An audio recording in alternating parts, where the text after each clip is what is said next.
प्यारे बच्चे, आप कैसे हैं? उम्मीद कर रहे हैं अच्छे होंगे और अच्छे से पढ़ाई भी कर रहे होंगे। जैसा कि इससे पहले मैंने आपको 2 वीडियो बना करके इससे पहले मैंने दिया है और उम्मीद कर रहे हैं प्यारे बच्चे आप उस दोनों वीडियो को तैयार कर लिए होंगे। जिस जिस एक वीडियो में मैंने आपको 1 से लेकर के 20 तक के बहुविकल्पी क्वेश्चन को तैयार कराया था और उम्मीद कर रहे हैं आप तैयार कर लिए होंगे। 20 के बाद 1 नंबर वाला जो क्वेश्चन था, 2 नंबर, 3 नंबर, 4 नंबर, 5 नंबर जो क्वेश्चन था, तो यह पार्ट 1 में था और यह पार्ट 2 में मैंने इतना वीडियो आपको क्या कर दिया था, बता दिया था इससे पहले। और आज मैं आपके लिए लेकर के आया हूं क्वेश्चन नंबर 6 वाला। तो छठवां क्वेश्चन क्या रहेगा? छठवां में क और ख रहेगा, जिसमें आपका गद्य का जीवन परिचय होगा और 3 नाम दिया होगा और तीनों में से कोई एक करना होगा। अब पद्य में भी 3 गो नाम दिया होगा और तीनों में से कोई एक करना होगा। तो आइए प्यारे बच्चों, इसको हम क्या करेंगे देखेंगे। 7वां नंबर का जो क्वेश्चन होगा, तो 7वां नंबर का बता दे प्यारे बच्चों, तो आपको श्लोक लिखना होगा। जो श्लोक रहेगा वो 2 नंबर का होगा, तो हम तीसरे पार्ट में क्या करेंगे, पढ़ेंगे। अगला जो क्वेश्चन होगा आपका वह होगा कि हमको अगर पत्र लिखना, तो पत्र लेखन जो 8वां रहेगा वह पत्र लेखन रहेगा। तो पत्र लेखन को भी हम इस वीडियो में क्या करेंगे, देखेंगे। तो पत्र लेखन देखेंगे कि किस प्रकार का होता है, पत्र लेखन को देखेंगे। अगला जो रहेगा 9 नंबर का क्वेश्चन रहेगा, ये संस्कृत का प्रश्न रहेगा। जो संस्कृत का प्रश्न रहेगा उसमें से 2 क्वेश्चन करना होगा, आपको 4 नंबर मिलेंगे और मैं महत्वपूर्ण प्रश्न आपको दूंगा जिसको पढ़ने के बाद आपको कोई समस्याएं नहीं होंगी। और 10वां और अंतिम जो क्वेश्चन रहेगा वो क्या रहेगा आपका, वह आपका निबंध रहेगा। और इस निबंध वाले क्वेश्चन को हम लोग क्या करेंगे, तैयार करेंगे प्यारे बच्चों। तो आते हैं अब एक एक क्वेश्चन को करके देखते। तो सबसे पहले हम क्वेश्चन कौन सा देखेंगे, जीवन परिचय देखेंगे। चलिए प्यारे बच्चों, आज हम लोग क्या करते हैं, जीवन परिचय को देखते हैं। आपको कक्षा 10 हिंदी का पार्ट 3 हम बताएंगे आपको। इससे पहले हमने आपको पार्ट 1 और पार्ट 2 बताया था और हमने उसमें कहा था कि सबसे पहले OMR सीट में भरने के लिए आपको 1 से 20 नंबर का क्वेश्चन रहेगा, तो OMR सीट में भरना होगा। 21 नंबर का जो क्वेश्चन था आपका गद्य से था, जिसमें 3 क्वेश्चन थे, 2-2 नंबर के, 6 नंबर आपको मिलने थे। वो आपको हमने पार्ट 1 में तैयार करा दिया था। और जो 22 नंबर का क्वेश्चन था उसमें आपका पद्य से था, उसमें भी आपके 3 क्वेश्चन थे और उसमें भी 6 नंबर मिलने थे और उस चीज को भी हमने क्या कर दिया था, तैयार करा दिया था। और क्वेश्चन नंबर 23 में हम चलेंगे और इस क्वेश्चन नंबर 23 में आपको एक क और ख 2 करके देगा और इसमें 3 जीवन परिचय देगा और तीनों जीवन परिचय में से किसी एक का जीवन परिचय आपको लिखना होगा। और ये क वाले में गद्य से होगा और ख वाले में भी आपको गद्य से नहीं होगा, इसमें पद्य से होगा और इसमें भी जीवन परिचय होगा। यानी कितना, यानी 3 जीवन परिचय इसमें भी होगा। तो पहले हम आपको गद्य का तैयार कराएंगे, उसके बाद से हम आपको पद्य का तैयार कराएंगे। और प्यारे बच्चों, उम्मीद करते हैं कि आप लोग पढ़ाई भी कर रहे होंगे अच्छे से और पेपर भी आपका नजदीक आ रहा है, तो आप तैयारी भी अच्छे से कर रहे होंगे और सब विषय को आप पढ़ रहे होंगे और अच्छे से तैयारी कर रहे होंगे। उम्मीद कर रहे हैं प्यारे बच्चों कि हिंदी को भी आप पार्ट 1 और पार्ट 2 को देख लिए होंगे।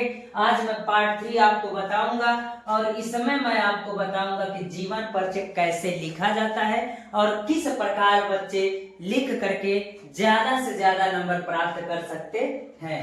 तो सबसे पहले अगर मैं प्यारे बच्चों कहूं तो जीवन परिचय लिखते वक्त एक चीज का ख्याल रखना चाहिए कि जो संक्षिप्त इनका परिचय है ना, जो संक्षिप्त परिचय है, अगर नोटबुक में यानी जो आपका कॉपी रहेगा बोर्ड पेपर का, अगर मान लीजिए ये बोर्ड पेपर का कॉपी है, तो या इस संक्षिप्त परिचय को शुरुआत में, बीच में लिख सकते हैं। शुरुआत में कि संक्षिप्त परिचय में नाम उनका क्या है, यानी आचार्य रामचंद्र शुक्ल का जीवन परिचय बताएंगे, तो आचार्य रामचंद्र शुक्ल है। जन्म कब हुआ था, तो सन 1884 ईस्वी में हुआ था। तो जन्म स्थान कहा था, अगोना नामक ग्राम में, यानी बस्ती के अगोना नामक ग्राम में हुआ था। पिता का क्या नाम था? चंद्रवली शुक्ल था। माता का क्या नाम था? विभासी नाम था। पत्नी का नाम सावित्री देवी था और शिक्षा हिंदू विश्वविद्यालय से ग्रहण किया था। तो ये संक्षिप्त परिचय अगर आपको पहले दे देंगे तो जो एग्जामिनर कॉपी चेक करते हैं वो लोग इसको देखने के बाद आपको ज्यादा बेहतर तरीके से नंबर पहले ही दे देते हैं, यानी इन थ्योरियों को कम पढ़ते हैं। इसलिए प्यारे बच्चों, संक्षिप्त परिचय आप लिखिएगा जरूर, इससे आपको बेहतर नंबर मिलेंगे। और मैं आपको बता दूं, अगर ऐसे नहीं लिखना चाहते तो जीवन परिचय लिख करके जैसे हमने साइड में लिखा है, आप साइड में भी आप क्या कर सकते हैं, लिख सकते हैं प्यारे बच्चों।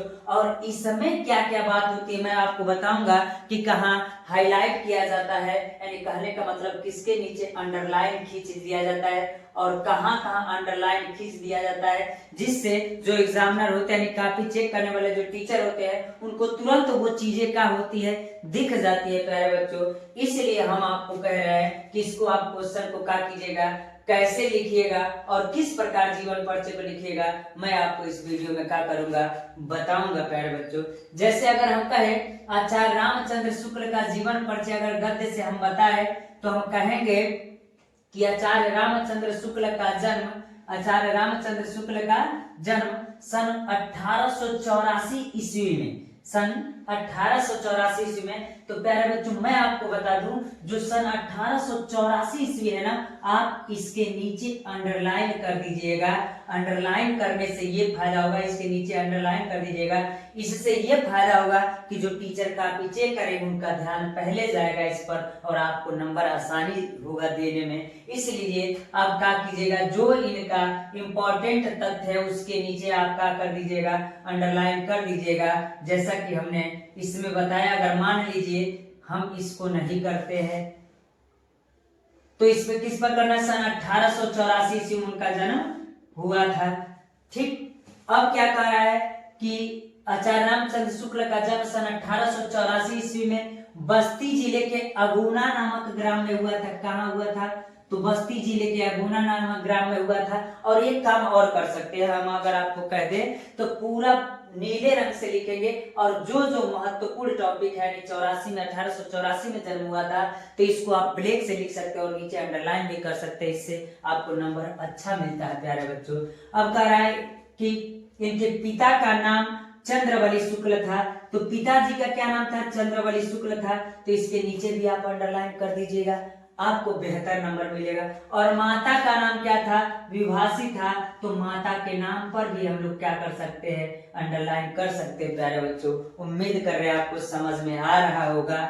और आगे क्या कर रहा है, निकर आचार्य रामचंद्र शुक्ल का जन्म सन 1884 ईस्वी में बस्ती जिला के अगुना नामक ग्राम में हुआ था और इनके पिताजी का नाम चंद्रवली शुक्ल था और माता का नाम विभासी था। और मैं आपको बता दूं, आप आसानी से याद कर सकते हैं, याद करके किसी को भी एक बार सुना देंगे तो अच्छे से याद हो जाएगा।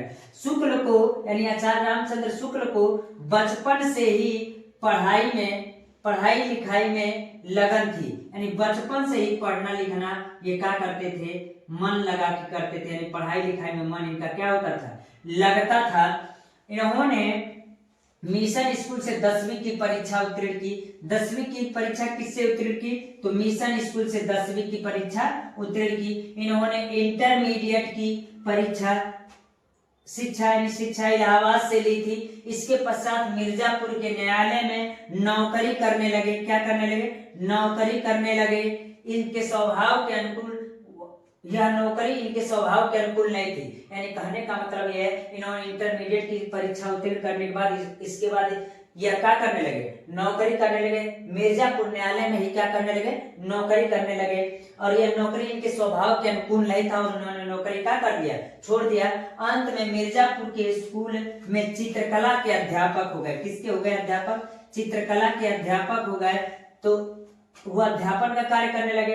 अध्यापन कार्य करते हुए उन्होंने अनेक कहानियां लिखी, यानी जब अध्यापन का कार्य कर रहे थे मिशन स्कूल में, यानी मिर्जापुर के स्कूल में, तो उस समय उन्होंने बहुत से अनेक कहानियां लिखा। क्या लिखा, कहानियां लिखा, कविता लिखे, निबंध लिखे, नाटक लिखे, काशी नागरिक प्रचारणी पत्रिका का भी संपादन किया, आनंद कादम्बनी का भी संपादन किया और इस प्रकार जीवन के अंतिम क्षण तो साहित्य की सेवा करते रहे। यानी कहने का मतलब है इस प्रकार जीवन का अंतिम साहित्य तो क्या करते रहे, सेवा करते रहे। और सेवा करते हुए सन 1941 ईस्वी में, प्यारे बच्चों यहाँ से आप इसको अंडरलाइन कर दीजिएगा क्योंकि इनकी मृत्यु यहाँ हुई थी, यानी हम कह सकते हैं इनका स्वर्गवास हुआ था। तो कहेंगे कि साहित्य की सेवा करते हुए सन 1941 ईस्वी में हृदय गति रुकने के कारण इनका स्वर्गवास हो गया था।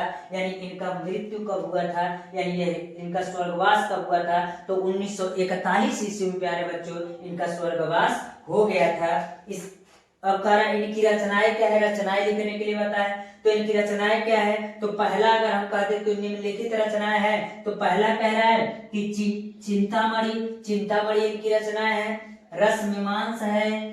रसमीमांस है। काशी नागरिक प्रचारिणी पत्रिका भी है, इन्होंने ही लिखा था। अगला कह रहा है त्रिवेणी भी इन्होंने ही लिखा था। आनंद कादम्बरी है, तो आनंद कादम्बरी को भी इन्होंने लिखा था। अगला जो कह रहा है विचार विधि है, बहुत इन्होंने लिखा, लेकिन इतना आप लिख लेंगे तो आपको बोर्ड पेपर में कोई दिक्कत नहीं होगा, इसमें आपको नंबर मिल जाएगा प्यारे बच्चों। और ये संक्षिप्त परिचय आप जरूर लिखिएगा जिससे आपको नंबर बेहतर मिलेंगे। उम्मीद कर रहे हैं कि आचार्य रामचंद्र शुक्ल का जीवन परिचय आपको याद हो गया हो। आज हम आपको जयशंकर प्रसाद का जीवन परिचय बताएंगे। इससे पहले मैंने आपको आचार्य रामचंद्र शुक्ल का जीवन परिचय दिया था और उम्मीद कर रहा है प्यारे बच्चों आप उसको याद कर लिए होंगे। आज हम आपको याद करने के बाद थोड़ी मैं तुरंत ही आपको याद करा दूंगा और तुरंत याद हो जाएगा, दोबारा आपको देखने की जरूरत नहीं पड़ेगी। और एक ऐसा ट्रिक मैं बताऊंगा जिसको आप पढ़ करके आसानी से बोर्ड पेपर में अच्छे अंक प्राप्त कर सकते हैं, कहीं से आपका गलत नहीं होगा प्यारे बच्चों। और बहुत आसान तरीके में हमने आपको ये लिखा है और एक बार पढ़ेंगे तो आपको याद हो जाएगा। और उम्मीद कर रहे हैं कि आप इससे पहले वाला वीडियो भी अच्छे से पढ़ लिए होंगे और अगला वीडियो भी मैं आपको देता जाऊंगा। सब इसी प्रकार मैं क्या कर दूंगा, आपको जीवन परिचय दे दूंगा। तो जयशंकर प्रसाद का जीवन परिचय अगर कह रहा है तो मैं आपको बता दूं, कभी भी जीवन परिचय लिखा जाता है ना, तो जो एग्जामिनर होता है तो एग्जामिनर का तरीका एक यही होता है कि सबसे पहले वो शुरुआत का 2 लाइन पढ़ता है, उसके बाद से बीच में कैसा लिखे क्या लिखे वो ज्यादा केयर नहीं करता है और अंत का 2 लाइन वो देखता है। इसलिए ज्यादा फोकस यह किया जाता है कि शुरुआत का जो 2 लाइन हो वो पूरा विधिवत हो और अच्छे से जैसे वो पढ़ने के बाद उसके बाद तुरंत उसके मन में आ जाए कि हाँ बच्चा ने पूरा ये लिखा है और उसको तुरंत नंबर देने में कोई हिचक न होगा, यानी पूरा नंबर क्या कर सकता है, दे सकता है। सबसे पहले मैं आपको बता देना चाहता हूँ प्यारे बच्चों कि जो ये संक्षिप्त परिचय है, संक्षिप्त परिचय को हम जानबूझ करके देते हैं और आप बोर्ड पेपर में अगर लिखेंगे ना तो आपका ये प्लस पॉइंट होगा अच्छा अंक प्राप्त करने का। क्यों? क्योंकि जो टीचर अगर इसको काफी चेक करता है तो उसका सबसे पहले अगर जाता है परिचय तो किस पर जाता है, संक्षिप्त परिचय पर, उसके बाद से जीवन परिचय पढ़ता है। और टोटली बहुत से टीचर ऐसे होते हैं जो संक्षिप्त परिचय को देख करके पूरा नंबर दे देते हैं। क्यों? क्योंकि उनका जन्म 1889 में, ऐसे जन्म स्थान, पिता का नाम, युग या जो भी दिया होगा, रचना वगैरह दिया होगा, सब चीज यहाँ पर लिख देंगे और वही बात तो इसमें लिखेंगे। इसलिए वो सोचता है कि संक्षिप्त परिचय लिखा है तो जल्दी से आपको नंबर देने का प्रयास करता है। और मैं एक बात और बता देना चाहता हूं कि जरूरी नहीं है प्यारे बच्चों, थोड़ा सा जगह की वजह से मैं साइड में लिख दिया हूं, आप साइड में भी लिख सकते हैं, नहीं तो मैं आपको तरीका एक बता रहा हूं। मान लीजिए आपके बोर्ड पेपर में काफी ऐसा रहेगा, मान लीजिए बोर्ड पेपर में काफी ऐसा अगर है तो हम कह दें अगर संक्षिप्त परिचय लिखना है तो आप शुरुआत में भी संक्षिप्त परिचय जैसे हमने बॉक्स में लिखा है आप भी लिख सकते, कोई समस्या आपको नहीं होगा। संक्षिप्त परिचय जब लिखेंगे ना तो संक्षिप्त परिचय में यही चीजें शुरुआत में कापी में एक छोटे से इतना मानिए इतना लिखना होगा तो आप इतने बॉक्स में क्या कर सकते हैं, लिख सकते हैं। बाकी यहाँ जीवन परिचय जब डालेंगे हेडिंग और बहुत 5-6 लाइन होगा, ज्यादा नहीं होगा, उसमें समस्या नहीं होगा। जन्म, फिर क्या स्थान, फिर क्या पिता का नाम, माता का नाम, जितना आपको पता होगा और अंत में मृत्यु तो उनकी लिखेंगे ही। रचना भी आपको पता होगा, इतना तो पढ़ के जाइएगा।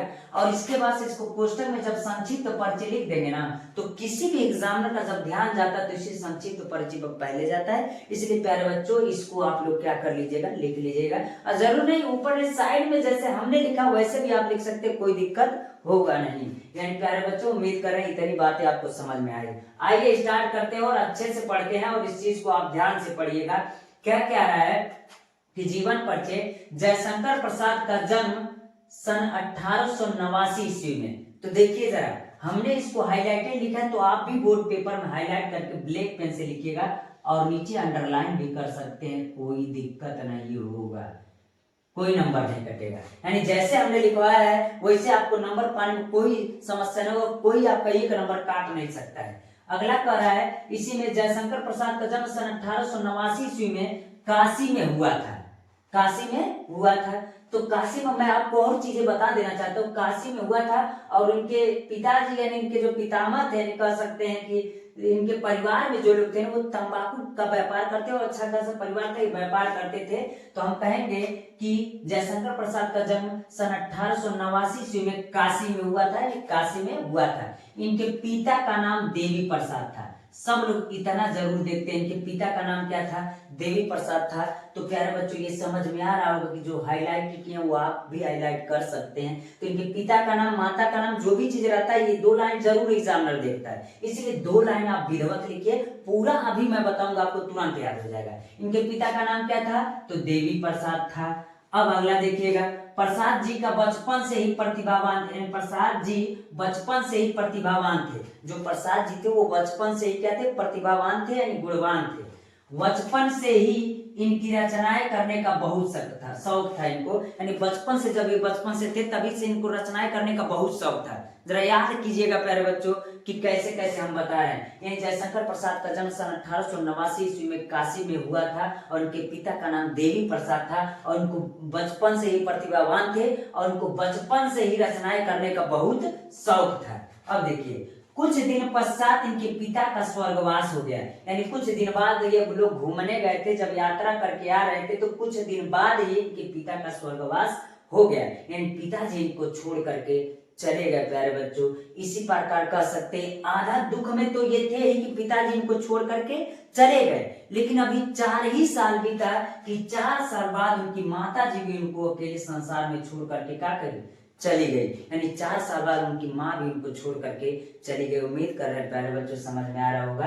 यानी बहुत शौक था, लेकिन कुछ दिन पश्चात इनके पिता की मृत्यु हुई और पिता के मृत्यु के जस्ट 4 साल बाद इनकी माता भी इनको संसार में अकेला छोड़ करके चली गई। तो वही का हमने, कुछ दिन पश्चात इनके पिता का स्वर्गवास हो गया और पिता के मृत्यु के 4 वर्ष बाद इनकी माता भी संसार में अकेला छोड़कर चल बसी। इसके बाद प्रसाद जी के पालन पोषण का एवं शिक्षा दीक्षा का प्रबंध इनके बड़े भाई शंभू रत्न जी किया। इनको भी लिख दीजिए शंभू रत्न, इनको भी लिख दीजिए शंभू रत्न, यानी इनको भी हाईलाइट कर देते हैं। यानी जब इनके माता पिता इनको छोड़ करके चले गए तो इनका पूरा पालन पोषण, शिक्षा दीक्षा लेकर के सब इनके बड़े भाई जो थे ना, वो शंभू रत्न जी ने किया। किसने किया, शंभू रत्न। यानी जब माँ बाप इनको छोड़ करके चले गए तो ये संसार में अकेले हो गए, लेकिन इनके बड़े भाई, यानी कह सकते हैं बड़े भाई पिता समान ही होते हैं, तो वो कह सकते हैं। तो हमने कहा कि जब पिताजी उनके माता जी छोड़ के चले, उनका पढ़ाई,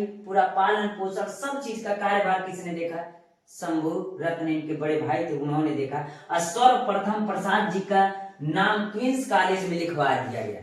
क्वींस कॉलेज में लिखवा दिया गया कि क्या करेंगे, पढ़ाई करेंगे। लेकिन स्कूल की पढ़ाई में इनका मन ही नहीं लग रहा था। स्कूल की पढ़ाई में जब मन नहीं लग रहा था तो इनके बड़े भैया ने इनको घर पर ही क्या कर दिया, बैठा दिया और पूरा पढ़ने की व्यवस्था घर पर कर दिया।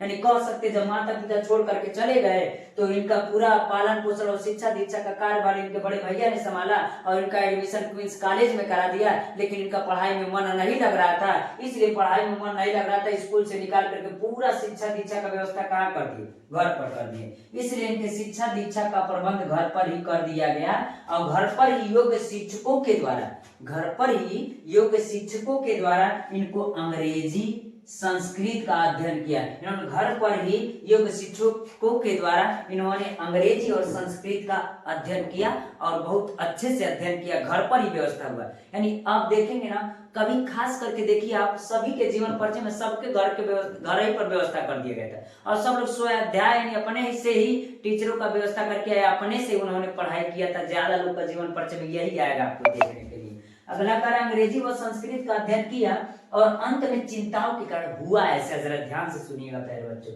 हुआ ऐसा ना कि ये जब चल रहे थे शंभुरत्न जी भी इनके जब रचनाएं करते शंभुरत्न जी भी बाधा डाल रहे थे, लेकिन जब देखे कि ये प्रसाद जी का मन लग रहा है तो इन्होंने भी इनको स्वतंत्र कर दिया कि तुम रचना करो और रचना करते रहे। अंततः इनके भाई शंभुरत्न जो भी इनको छोड़ करके चले गए, यानी पूरा पारिवारिक कष्टों से ये क्या हो गए, दब गए। अब पारिवारिक कष्टों से जब दबे ना तो हुआ ऐसा कि जब दब गए तो पहले से इनके ऊपर कर्ज यानी पारिवारिक कर्ज पहले से चलता आ रहा था और पारिवारिक कर्ज चलता ही आ रहा था और जैसे इनके बड़े भाई का देहांत हुआ ये पूरे कर्ज से दब गए और कर्ज से दबने के बाद क्या हुआ, इन्होंने अंत में चिंताओं का कारण यानी चिंता हो गया और चिंताओं के कारण इनका स्वास्थ्य क्या हो गया, खराब हो गया। स्वास्थ्य खराब हो गया और ये क्षय रोग से पीड़ित हो गए। जैसे स्वास्थ्य खराब हुआ और ये क्षय रोग से क्या हो गए, पीड़ित हो गए और जैसे क्षय रोग से पीड़ित हुए और उसी से पीड़ित होकर और उसी से ग्रसित होकर चिंता छोड़ा ही नहीं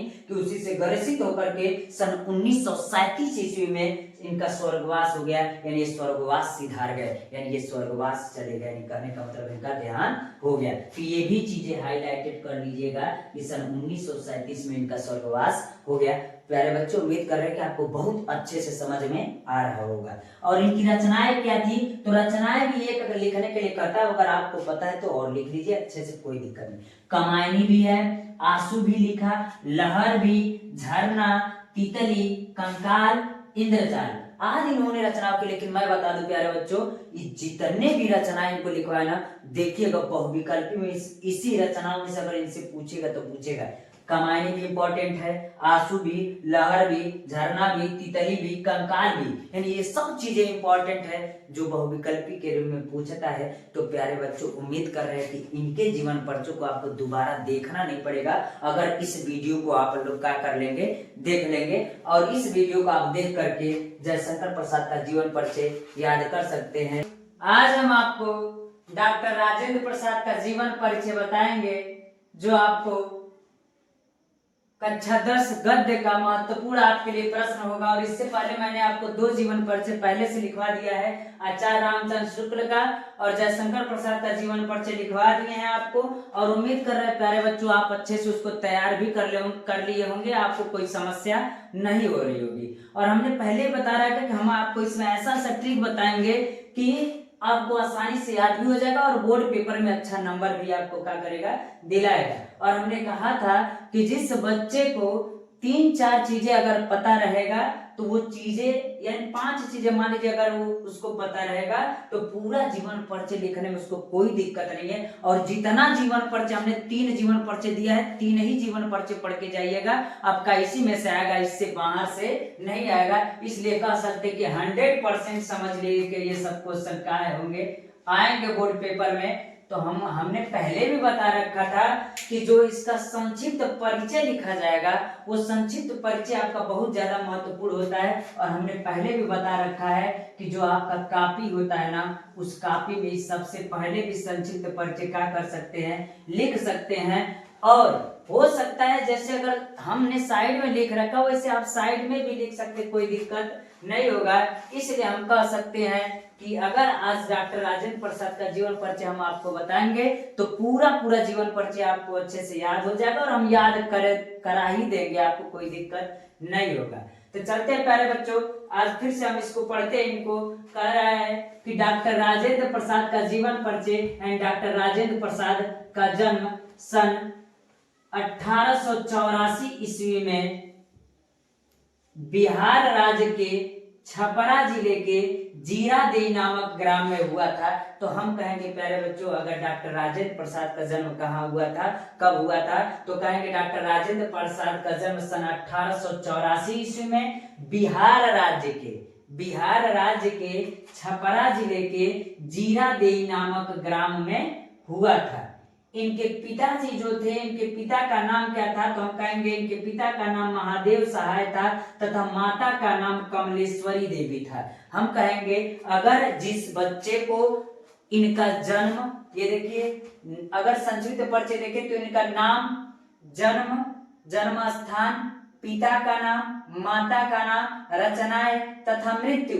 हम कहते अगर मान लीजिए किसी किसी में होता है कि माता का नाम नहीं दिया रहा तो कोई दिक्कत नहीं, लेकिन नाम तो उनका पता ही होगा। जन्म कब हुआ था 1, स्थान 2, पिता का नाम 3, रचनाएं 4 और मृत्यु 5।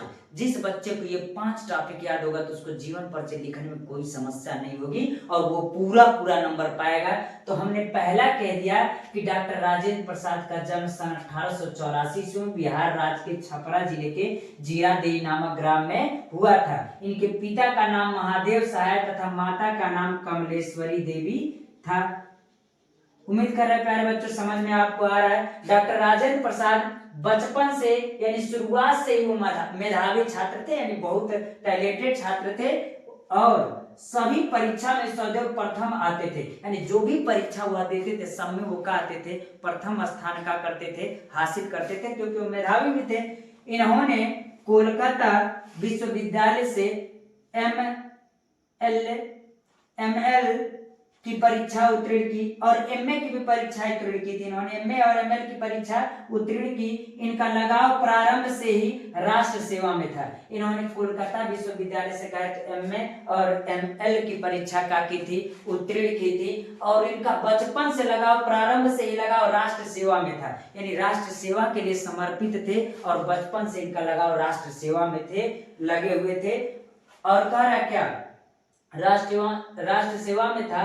गांधी जी के आदर्शों, सिद्धांतों और आजादी के आंदोलन से प्रभावित होकर, गांधी जी के आदर्शों, सिद्धांतों और आजादी के आंदोलन से प्रभावित होकर, आपको पता होगा कि जब गांधी जी बिहार के चंपारण में जब राम प्रसाद शुक्ला के कहने पर वो गए थे नील के खेती के लिए आंदोलन करने के लिए, सबसे पहला आंदोलन जब करने गए थे तो वहीं वकील के रूप में डॉक्टर राजेंद्र प्रसाद मिले थे, किससे, गांधी जी से। और तब वो गांधी जी को जानते भी नहीं थे कि यह अर्धनग्न फकीर कौन है और देश के लिए इतना बड़ा काम कर सकता है। वही चंपारण में डॉक्टर राजेंद्र प्रसाद से गांधी जी का मिले थे। उन्हीं के आदर्शों से प्रभावित होकर के, उनके सिद्धांतों से प्रभावित होकर और आजादी के आंदोलन से प्रभावित होकर पूरी तरह से देश सेवा में लग गए थे। देखिए कि जो एक बुजुर्ग व्यक्ति है जो अर्धनग्न फकीर के रूप में, यानी अर्धनग्न कपड़ा पहना हुआ, यानी कहने का मतलब धोती को लपेट कर क्या किए थे, पहने थे, वैसा व्यक्ति जब देश के आजादी के लिए कार्य कर सकता है तो हम क्यों नहीं कर सकते हैं। और उन्हीं से प्रभावित होकर पूरी तरह से देश सेवा में लग गए थे, पूरी तरह से देश सेवा में लग गए थे। पर बच्चों अगर हम अब आज के जमाने में कहें तो कोई ऐसा नहीं काम कर सकता। जो लोग भी कर देते हैं, महात्मा गांधी को बुरा भला कह देते हैं, लेकिन आपको पता होगा महात्मा गांधी जैसा विद्वान भारत में कहते तो कोई था ही नहीं। आज के जमाने में अगर मान लीजिए हम आपको पूरा मोबाइल, पूरा डिजिटल जितना भी सिस्टम दे दे, आपको पूरा सिस्टम दे दे, फिर भी कह दे आप कि पूरे भारत को अपने हिस्से में पकड़ लीजिए, सबको अपने कंट्रोल में कर लीजिए, तो शायद आप नहीं कर पाएंगे। और उस जमाने में महात्मा गांधी जी ने न फोन था, न कुछ टेलीफोन, कुछ व्यवस्था नहीं था, फिर भी पूरे भारत को एक धागे में कह सकते पिरो करके वो रखे थे। ऐसे महान नेता महात्मा गांधी जी थे। और इतने आज तो आपको हम सब व्यवस्था देते, तो अपने गांव के लोगों को भी नहीं इकट्ठा कर सकते हैं, लेकिन इतने महान नेता कौन थे, गांधी जी थे। तो हम कह सकते हैं कि महान गांधी जी के आदर्शों को ही मान करके और उनके सिद्धांतों को मान करके डॉक्टर राजेंद्र प्रसाद आजादी के आंदोलन से प्रभावित होकर पूरी तरह से देश सेवा में क्या किए थे, लग गए थे। और कह रहा है कि लग गए और स्वतंत्रता भी मिली। स्वतंत्रता प्राप्ति के बाद डॉक्टर राजेंद्र प्रसाद जी को भारत का राष्ट्रपति चुना गया था, यानी जब भारत देश आजाद हो गया, जब स्वतंत्रता प्राप्त हो गई, तो हम कह सकते हैं आजादी के बाद अगर भारत का प्रथम राष्ट्रपति चुना गया था तो किसको चुना गया था, तो कहेंगे राष्ट्रपति के रूप में डॉक्टर राजेंद्र प्रसाद को क्या किया गया था, चुना गया था जब आजाद हो गया देश। और बाद में भारत के सर्वोच्च उपाधि भारत रत्न से भी इनको सम्मानित किया गया था। इतने महान थे डॉक्टर राजेंद्र प्रसाद, उनको भारत के सर्वोच्च उपाधि भारत रत्न से सम्मानित किया गया था। और इस प्रकार जीवन भर राष्ट्र सेवा करने वाले भारत माता के महान सुपुत्र का सन 1963 ईस्वी में, किस ईस्वी में, सन 1963 ईस्वी में स्वर्गवास हो गया था। यानी कह सकते हैं कि इस प्रकार जीवन पर्यंत वो राष्ट्र की सेवा करते हुए सन 1963 ईस्वी में उनका क्या हो गया था, स्वर्गवास हो गया था। इस प्रकार हम प्यारे बच्चों कह सकते हैं कि डॉक्टर राजेंद्र प्रसाद का जीवन परिचय इतना हो गया। शुरुआत से फिर दोहराना अगर हम चाहे तो कहे कि डॉक्टर राजेंद्र प्रसाद का जन्म सन 1884 में बिहार राज्य के छपरा जिले के जिगादेही नामक ग्राम में हुआ था। इनके पिता का नाम महादेव सहाय था तथा माता का नाम कमलेश्वरी देवी था। डॉक्टर राजेंद्र प्रसाद मेधावी छात्र थे और शुरुआत से वो कभी भी प्रथम स्थान का हासिल करते थे। इन्होंने कोलकाता विश्वविद्यालय से एमए तथा एमएल की परीक्षा उत्तीर्ण की। इनका लगाव प्रारंभ से ही राष्ट्र सेवा में था। गांधी जी के आदर्शों और सिद्धांतों और आजादी के आंदोलन से प्रभावित होकर पूरी तरह देश सेवा में लग गए थे और जब देश सेवा में लग गए तो स्वतंत्रता प्राप्ति के बाद डॉक्टर राजेंद्र प्रसाद को भारत का प्रथम राष्ट्रपति के रूप में चुना गया था और बाद में भारत के सर्वोच्च उपाधि भारत रत्न से इनको सम्मानित किया गया था। और इस प्रकार जीवन भर राष्ट्र सेवा करने वाले भारत माता के इस सुपुत्र कह सकते हैं डॉक्टर राजेंद्र प्रसाद का स्वर्गवास सन 1963 ईस्वी में हो गया था। इनकी रचनाएं कौन थी और इनकी मुख्य रचनाएं भी थी। इनकी पहली रचनाएं थी मेरी यूरोप यात्रा, यानी मेरी यूरोप यात्रा इनकी रचनाएं थी। और कह रहा है मेरी आत्मकथा, और इन्होंने मेरी आत्मकथा भी लिखी थी। भारतीय शिक्षा भी लिखा था और शिक्षा और संस्कृत इनकी मुख्य रचनाएं थी और भी रचनाएं थी आदि थी। लेकिन हम आपको बता दें दो रचनाएं या तीन रचनाएं थी। एक ही लिखने के लिए था लेकिन 2-3 आप क्या कीजिएगा, लिख लीजिएगा। और रचनाओं पर प्यारे बच्चों 2 नंबर कन्फर्म रहता है, इसलिए आप रचनाओं को लिखना मत भूलिएगा प्यारे बच्चों। उम्मीद कर रहे हैं कि आज के बाद दोबारा डॉक्टर राजेंद्र प्रसाद के जीवन परिचय को आपको रटना नहीं पड़ेगा। हम आपको सूरदास का जीवन परिचय बताएंगे जो कक्षा 10 का हिंदी का पद्य का पहला जीवन परिचय यानी पहला पाठ है और उनका पहला जीवन परिचय है। और हमने इससे पहले आपको गद्य का 3 महत्वपूर्ण जीवन परिचय आचार्य रामचंद्र शुक्ल, जयशंकर प्रसाद और डॉक्टर राजेंद्र प्रसाद का जीवन परिचय दे दिया है और वीडियो आप देख सकते हैं और अच्छे से याद कर सकते हैं और उसी में से आपका पूछेगा। आज मैं आपका पहला पद्य का जीवन परिचय है जो सूरदास जी का, आज मैं आपको जीवन परिचय याद कराऊंगा जो आसानी से याद हो जाएगा। और मैं ट्रिक जो बताता हूँ जिसको आप देख लेंगे एक बार तो समझ में आ जाएगा और याद हो जाएगा। हमने कहा था सबसे पहले कभी भी जीवन परिचय लिखिएगा तो जब संक्षिप्त परिचय लिख देंगे तो जो एग्जामिनर होता है कॉपी चेक करने वाला ना, वो संक्षिप्त परिचय को जब देख लेता है और वो जान जाता है कि जब बच्चा इतना लिखा है तो पूरा जीवन परिचय अच्छे से लिखा होगा। तो प्यारे बच्चे आप संक्षिप्त परिचय जरूर लिखिएगा, यह आपका नंबर पाने का प्लस पॉइंट होता है। और पूरा जीवन परिचय लिखने के बाद 2 नंबर जो आपकी रचनाओं पर फिक्स होता है उस रचनाओं को भी आप क्या कर लीजिएगा, देख लीजिएगा। संक्षिप्त परिचय क्या कर रहा है, इनका नाम जो है यानी सूरदास इनका संक्षिप्त परिचय नाम सूरदास है। जन्म कब हुआ था तो कहेंगे 1478 ईस्वी में हुआ था। और जन्म स्थान क्या था तो कहेंगे जन्म स्थान क्या था इनका रुनकता था। और इनके पिताजी का नाम पंडित रामदास था, इनके पिताजी का नाम पंडित रामदास था और इनके गुरु का नाम आचार्य वल्लभाचार्य था, तो इनके गुरु का नाम आचार्य वल्लभाचार्य था। और किस भक्ति के कवि थे तो कृष्ण भक्ति के कवि थे, यानी कृष्ण भगवान की भक्ति किया करते थे। और रचनाएं इनकी क्या है तो रचनाएं सूर सागर, सूर सरावली और साहित्य लहरी भी है। और अंत में इनकी मृत्यु 1583 ईस्वी में इनकी मृत्यु हो जाती है। मृत्यु कब हुई थी सन 1583 ईस्वी में। यानी प्यारे बच्चों जिस बच्चों को यानी जन्म स्थान, पिता का नाम, माता का नाम, रचनाएं और मृत्यु पता रहेगा तो पूरा जीवन परिचय वो क्या कर सकता है, लिख सकता है। चलते इनका जीवन परिचय देखते हैं। तो कह रहा है सूरदास का जन्म सन 1478 ईस्वी में रुनकता नामक ग्राम में हुआ था। कहाँ हुआ था, रुनकता नामक ग्राम में हुआ था। यानी हम कहेंगे सूरदास जी का जन्म 1478 ईस्वी में रुनकता नामक ग्राम में हुआ था। इनके पिता का नाम पंडित रामदास था, यानी इनके पिता का नाम पंडित रामदास था। और कुछ विद्वान सिही नामक स्थान को सूरदास का जन्म स्थान मानते थे। यानी इनके जन्म स्थान के बारे में निश्चित नहीं था, अलग अलग विद्वानों का अलग अलग मत था। इसलिए कुछ विद्वान कहते थे कि इनका जन्म कहाँ हुआ था तो सिही नामक स्थान पर हुआ था। सूरदास जन्म से अंधे थे या नहीं, इस विषय में अनेक विद्वानों के अनेक मत है। यानी अनेक विद्वान कहते थे कि सूरदास जी जन्म से अंधे थे, बहुत से लोग कहते थे कि बाद में अंधे हुए। तो इसमें क्या है, मतभेद है, यह क्लियर नहीं है कि ये सूरदास जी कब अंधे हुए। अगला कह रहा है सूरदास श्री वल्लभाचार्य के शिष्य थे। यानी सूरदास जी श्री वल्लभाचार्य के शिष्य थे। और ये भी कह सकते हैं कि सूरदास जी के गुरु का नाम क्या था, तो कहेंगे श्री वल्लभाचार्य था। वे मथुरा के गुरु घाट पर श्रीनाथ जी के मंदिर में रहते थे और सूरदास का विवाह भी हुआ था। यानी कहाँ रहते थे, तो गुरु घाट पर श्रीनाथ जी का मंदिर था, वहीं पर रहा करते थे और श्री कृष्ण की भक्ति का गुणगान किया करते थे। यानी उसी मंदिर पर रह कर क्या करते थे, गायन किया करते थे। सूरदास का विवाह भी हुआ था, यानी सूरदास जी का विवाह भी हुआ था और विरक्त होने से पहले वो अपने परिवार के साथ ही रहा करते थे। यानी विरक्त होने से पहले अपने परिवार के साथ ही रहा करते थे।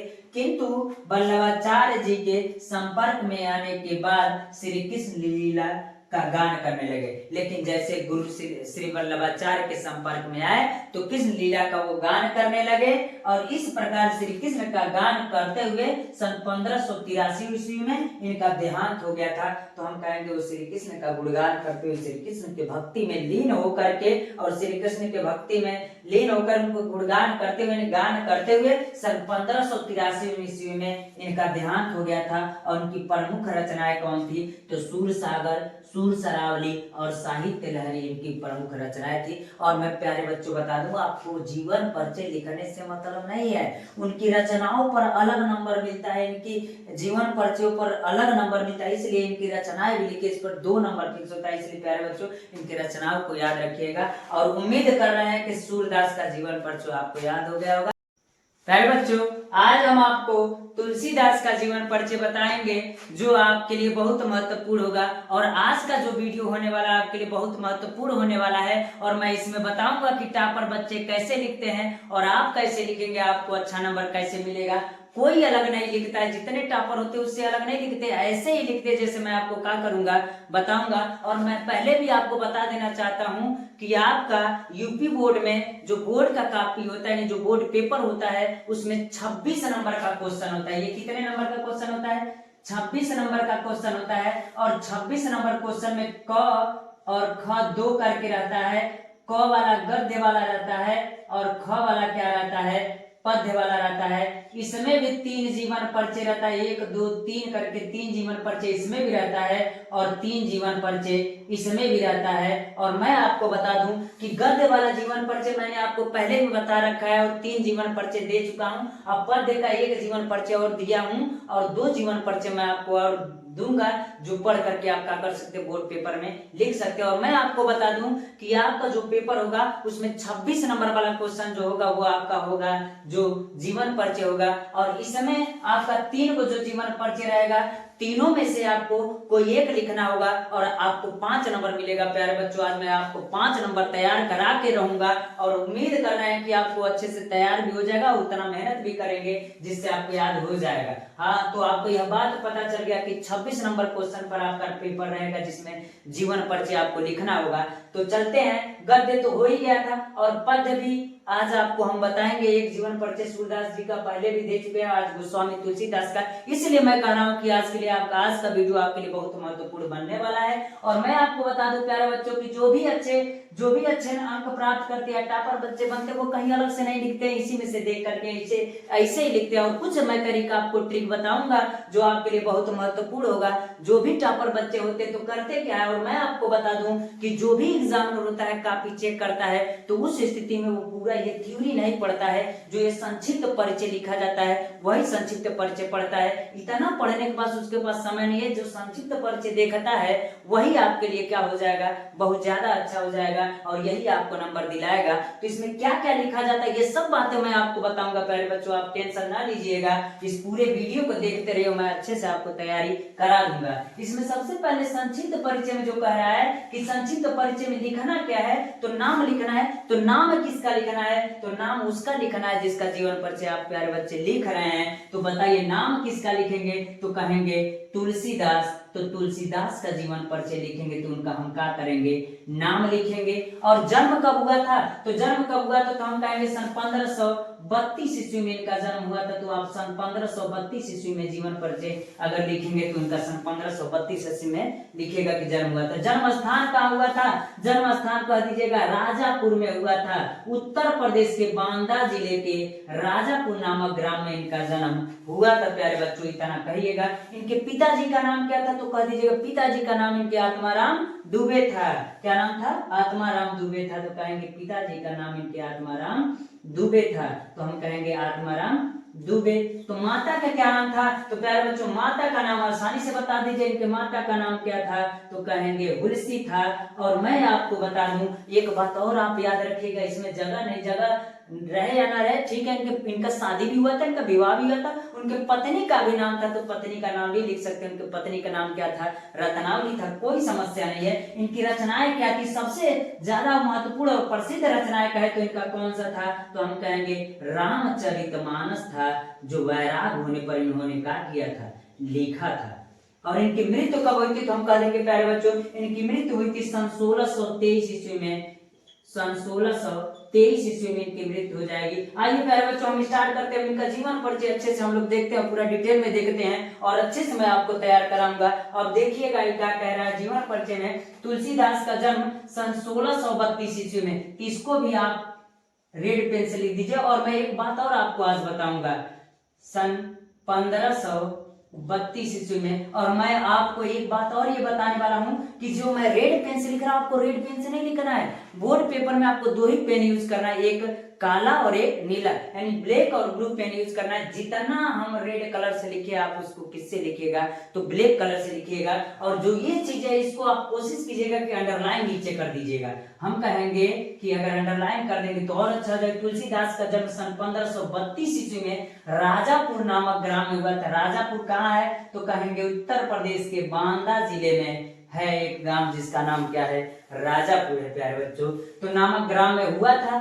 कुछ विद्वान मानते हैं कि उनका जन्म एटा जिले के सोरो नामक स्थान पर हुआ, तो कुछ विद्वान मानते हैं, लेकिन आप क्या लिखिएगा, राजापुर नामक ग्राम लिखिएगा जो बांदापुर जिले में है, बांदा जिले में है। तो कहेंगे तुलसीदास के पिता का नाम, तो तुलसीदास के पिता का नाम तो कहेंगे प्यारे बच्चों कि इनको भी आप ब्लैक पेन से लिखिएगा और अंडरलाइन कर दीजिएगा। तो इसको भी अंडरलाइन करके कहेंगे इनके पिताजी का नाम आत्माराम दुबे था। और उनकी माता का नाम क्या था, तो हम कहेंगे कि माता का नाम प्यारे बच्चों हुलसी था, यानी कि माता का नाम क्या था, हुलसी था।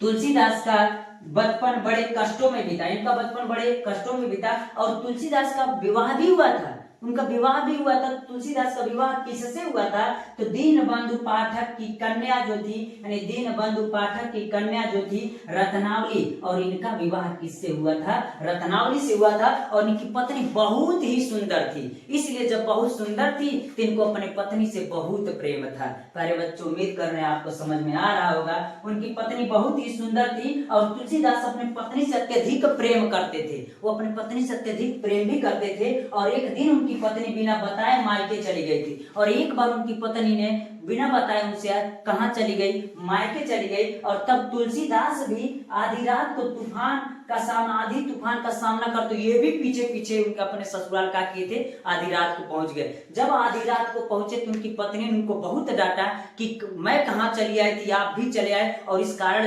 लाज शर्म को सोचते हुए, समाज को सोचते हुए उनकी पत्नी ने उनको बहुत डांटा। और इसी डांट के कारण क्या कह रहा है, उन सामना करते हुए पीछे पीछे ससुराल चले गए थे। तब उनकी पत्नी ने उनको डांटा और उनका इस फटकार से तुलसीदास को क्या हो गया, संसारिक मोह माया से क्या हो गया, वैराग्य हो गया। जैसे उनके पत्नी ने डांटा और उनका फटकार और डांटना उनको बहुत बुरा लगा, उनके पत्नी के डांटने के कारण यह संसारिक मोह माया से विरक्त हो गए। और संसारिक मोह माया से विरक्त होने के बाद तुलसी ने प्रसिद्ध ग्रंथ रामचरितमानस की क्या की, रचना की। और रामचरितमानस की रचना की इसको भी आप क्या कर दीजिएगा, ब्लैक पेन से क्या कीजिएगा प्यारे बच्चों, लिखिएगा। तो हम कहेंगे रामचरितमानस की रचना की और सन 1623 1623 ईस्वी में, किस ईस्वी में, सन 1623 ईस्वी में इनकी मृत्यु हो गई थी। तो हम कहेंगे सन 1623 ईस्वी में इनकी मृत्यु हो गई थी। और इस प्रकार आपका तुलसीदास जी का जीवन परिचय। उन्होंने रचनाएं, प्यारे बच्चों देखना, एक चीज और कहता है उसमें कि आप रचनाएं भी लिखिए। एक रचना लिखने के लिए आता है, लेकिन आपका याद कर लीजिएगा, बहुत आसान है। देखिए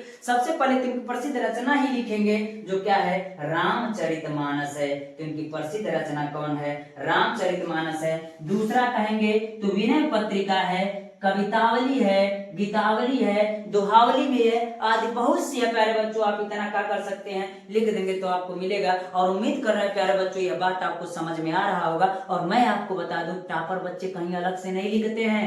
जैसे आप लिखिए, अगर आप इतना लिख देंगे तो आप भी टॉपर बच्चे से ज्यादा में टॉपर बच्चों के बराबर नंबर पा सकते हैं। आपको नंबर पाने में कोई समस्या नहीं होगा। तो उम्मीद कर रहे हैं प्यारे बच्चों इतना देखने के बाद आपको जीवन परिचय तैयार हो गया होगा। प्यारे बच्चों आज हम आपको कक्षा 10 हिंदी का महादेवी वर्मा का जीवन परिचय हम आपको बताएंगे, जो आपके बोर्ड पेपर के लिए बहुत जरूरी होगा। और जो ये वीडियो बताएंगे आपको बोर्ड पेपर के लिए बहुत महत्वपूर्ण होगा, जिसको आप तैयार कर लीजिएगा। और मैंने पहले भी, इससे पहले भी आपको वीडियो बना दिया है जिसमें आपका पद्य का, ये पद्य का जीवन परिचय है, और पद्य का जीवन परिचय, 2 जीवन परिचय जो बनाएंगे और देना है, एक तो दे चुके हैं सूरदास जी का, 2 वीडियो और देंगे जो जीवन परिचय होगा, उसी से बोर्ड पेपर में पूछेगा। और जो टॉपर बच्चे लिखते हैं वो अलग से नहीं लिखते, ऐसे ही लिखते हैं। मैं बताऊंगा आपको कैसे लिखते हैं। और मैं आपको फिर से बता देना चाहता हूं कि ये क्वेश्चन नंबर किस पर रहेगा, यानी 26 नंबर का जो क्वेश्चन होता है वो आपका जीवन परिचय रहता है। और इसमें क रहता है और दूसरा ख रहता है। क जो रहता है वो गद्य से रहता है, और ख जो रहता है वो किससे रहता है, पद्य से रहता है। इसमें भी 3 रहता है, इसमें भी 3 नाम रहेगा, यानी 3 जीवन परिचय देने के लिए कहेगा। 3 लेखकों का नाम दिया रहेगा, यानी कवियों का नाम दिया होगा। इसमें कवि का नहीं, लेखक का नाम दिया होगा। और इसमें किसका दिया होगा, कवि का नाम दिया होगा। इन तीनों में से किसी एक का जीवन परिचय लिखना होगा, जिससे आपको 5 नंबर मिलेंगे प्यारे बच्चों। इसलिए मैं आपको आज महादेवी वर्मा का जीवन परिचय मैं क्या करूंगा, बताऊंगा। और मैंने पहले भी बता रखा और आज भी बता दूंगा आपको कि जो संक्षिप्त परिचय होता है आपका बहुत महत्वपूर्ण होता है। कोई भी एग्जामिनर जो कॉपी चेक करता है तो पूरा आपका जीवन परिचय नहीं देखता है, उसके पास इतना समय नहीं रहता है। केवल संक्षिप्त परिचय देख करके वो आपको जीवन परिचय को क्या कर सकता है, चेक कर सकता है और आपको नंबर दे सकता है। इसलिए आपका संक्षिप्त परिचय जो होगा वो बहुत महत्वपूर्ण होता है। अगर हम कहें कि संक्षिप्त परिचय में क्या लिखा जाएगा, तो सबसे पहले नाम लिखा जाता है। और नाम किसका लिखा जाता है, जिसका जीवन परिचय लिख रहे हैं उसका नाम लिखा जाता है। तो नाम क्या है, महादेवी वर्मा। यानी किसका लिख रहे हैं, तो महादेवी वर्मा का हम लिख रहे हैं, तो कहेंगे महादेवी वर्मा। और कहेंगे कि जन्म कब हुआ था, तो सन 1907 में इनका जन्म हुआ था। प्यारे बच्चों कब हुआ था, तो सन 1907 ईस्वी में हुआ था। तो जन्म स्थान कहाँ था, तो हम कहेंगे फर्रुखाबाद हुआ था, जो उत्तर प्रदेश में। तो कहाँ हुआ था, फर्रुखाबाद में हुआ था। तो फर्रुखाबाद लिख देते हैं, उत्तर प्रदेश भी लिख दीजिए, कोई दिक्कत नहीं। पिता का क्या नाम था, तो गोविंद प्रसाद वर्मा था। क्या था, पिता का नाम गोविंद प्रसाद वर्मा था। तो हम गोविंद प्रसाद वर्मा लिख देंगे। और मैंने पहले ही बता रखा है, ये जरूरी है। और मैं आपको फिर से बता दूं कि जो हम रेड कलर से लिखे, वो आप रेड कलर से नहीं लिखेंगे, आप 2 प्रकार का पेन ले जाएंगे। जितना भी रेड कलर से लिखे उसको ब्लैक कलर से लिखिएगा, बाकी ब्लू कलर से लिखिएगा। माता का नाम क्या था, तो माता का नाम हेमरानी देवी था। क्या था, हेमरानी देवी था। और इनकी रचनाएं कौन थी, तो इनको कहेंगे रश्मि है, नीरजा है, आदि बहुत सी रचना है, लेकिन ये मुख्य है। और कहेंगे इनकी मृत्यु कब हुई थी, तो मृत्यु इनका सन 1987 ईस्वी में इनकी मृत्यु हो गई थी। सन 1987 ईस्वी में इनकी मृत्यु हो गई थी। आइए प्यारे बच्चों देखते हैं इनका जीवन, पूरा जीवन परिचय क्या है। तो हम कहेंगे महादेवी वर्मा का जन्म सन 1907 ईस्वी में। और हमने कहा कि जब इसको ब्लैक पेन से लिखिएगा ना, तो इसको अंडरलाइन कर दिएगा, जिससे आपके एग्जामिनर का ध्यान इसी पर जल्दी चला जाए और तुरंत नंबर दे दे। और कह रहा है कि महादेवी वर्मा का जन्म सन 1907 ईस्वी में फर्रुखाबाद, उत्तर प्रदेश के फर्रुखाबाद में हुआ था। तो हम कहेंगे इनका जन्म कहाँ हुआ था, तो फर्रुखाबाद में हुआ था। इनके पिता का नाम क्या था, तो इनके पिता का नाम श्री गोविंद प्रसाद वर्मा था। तो इनके पिता का नाम हम श्री गोविंद प्रसाद वर्मा का कहेंगे, लिखेंगे। अगला कह रहा है तथा माता का नाम, तो माता का क्या नाम था, तो माता का नाम हेमरानी देवी था। और हेमरानी देवी था तो हेमरानी देवी को भी अंडरलाइन कर दीजिए और ब्लैक पेन से लिख दीजिएगा जिससे वो दिखे। महादेवी वर्मा के पिताजी एक विद्यालय में प्रधानाचार्य थे, यानी जो महादेवी वर्मा थी उनके पिताजी जो थे वो एक विद्यालय में प्रधानाचार्य थे, तथा इनके जो नाना थे ब्रज भाषा के कवि थे और इनके नाना ब्रज भाषा के कवि थे, इसलिए हम कहेंगे इनके पिता जब प्रधानाचार्य थे तो जाहिर सी बात है पारिवारिक असर इनके ऊपर भी पड़ेगा, तो ये भी प्रधानाचार्य हुई और कभी इनके नाना जी थे तो इनका भी असर पड़ा और ये भी बाद में कभी बनी थी। और इन सबके प्रभाव ने महादेवी वर्मा को एक सफल प्रधानाचार्य बना दिया। हमने कहा ना कि जब असर है पारिवारिक तो थोड़ा सा हो सकता है, तो प्रधानाचार्य बनी और भावुक कवियत्री भी बना दिया इनको, यानी जो इनका पारिवारिक असर था, पिताजी जो इनके थे प्रधानाचार्य थे और नाना यानी कवि थे, तो इनको कवियत्री बना दिया। और महादेवी वर्मा जी साहित्य और संगीत के अलावा चित्रकला में भी रुचि रखती थी। किसमें रखती थी? चित्रकला में भी रुचि रखती थी। और इसीलिए भारत सरकार ने पद्म भूषण उपाधि से क्या किया? सम्मानित किया और ज्ञानपीठ पुरस्कार भी दिया और भारत भारती भी पुरस्कार दिया। लेकिन हम पद्म भूषण तथा ज्ञानपीठ पुरस्कार को क्या किए हैं? लिखे हैं और सम्मानित किया। और सन 1987 को भी रेड पेन से आप लिख दिए, आप ब्लैक पेन से लिखेंगे तो सन कहेंगे, सन किस में? तो कहेंगे 1987 ईस्वी में इनकी मृत्यु हो गई थी, यानी सन 1987 ईस्वी में इनका स्वर्गवास हो गया था। और इनकी रचना इनका जीवन परिचय है और इनकी रचनाएं भी, तो हम प्यारे बच्चों आपसे कर रहे हैं, आप रचनाएं भी लिखिएगा।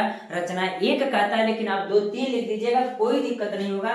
तो पहला कह रहे हैं रचना इनके निहार है, रश्मि है, निर्जा है, सांध्य गीत है, अतीत के चलचित्र है। इस प्रकार हम कह सकते हैं इनकी इतनी रचनाएं है। और प्यारे बच्चों हम उम्मीद कर रहे हैं कि आप अच्छे से पढ़ाई कर रहे होंगे और बोर्ड पेपर की तैयारी भी कर रहे होंगे। आपके बोर्ड पेपर में बहुत ही कम समय बचा हुआ है, इसलिए आप इसको तैयार कर लीजिएगा। और सबसे आसान भाषा में यही है और आपका महत्वपूर्ण भी टॉपिक है आपका ये क्वेश्चन।